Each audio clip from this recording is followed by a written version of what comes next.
好，来继续正段消息，来看副总统萧美琴最近是增加真济地方的行程。伊陪同要选台中市长的立委何欣纯，要选新北市长的立委苏巧慧到庙寺来拜拜，嘛陪同竹北市长郑朝芳参访政绩。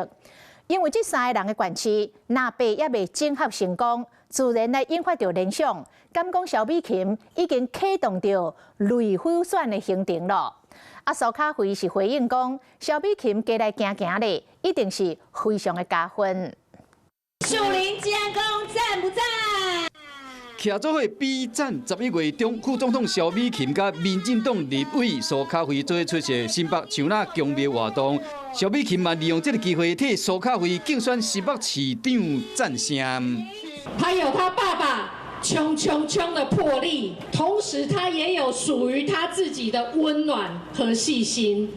那新北有正鸟的身影，刚好是11月，萧美琴到竹北甲市长郑朝芳做翕相谈话中，意有所指，有一个好首长，生活环境会改变。10月14，甲得到党内提名参选台中市长的何欣纯，去观音庙参拜，并且代表总统参加启用典礼。甲多就年比较起来，最近萧美琴增加真侪地方行程，尤其是新北、新竹县。台中拢是民进党2026想要改变的县市，引起联想。萧美琴敢是已经启动类府选的行程啊？他如果可以多来走走帮忙，当然对市长到议员的选举都会非常加分。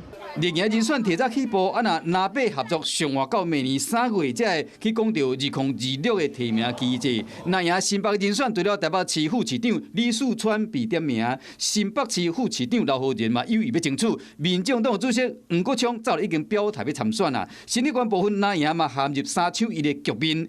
还未确定的台中，虽然讲市长罗秀燕有这个意思，和立法院副院长江启臣接棒，不过立委杨庆英进前已经宣布参选。那赢接棒的人选，在还未确定的情形下，力赢先拍出大卡牌，唔茫讲哪天变绿地，更加要替2026的选战抢先机。Hello， 大家好，我是林文。想要抢先掌握最及时的新闻资讯吗？赶快订阅、按赞、开启小铃铛，锁定华视新闻的 YouTube 频道。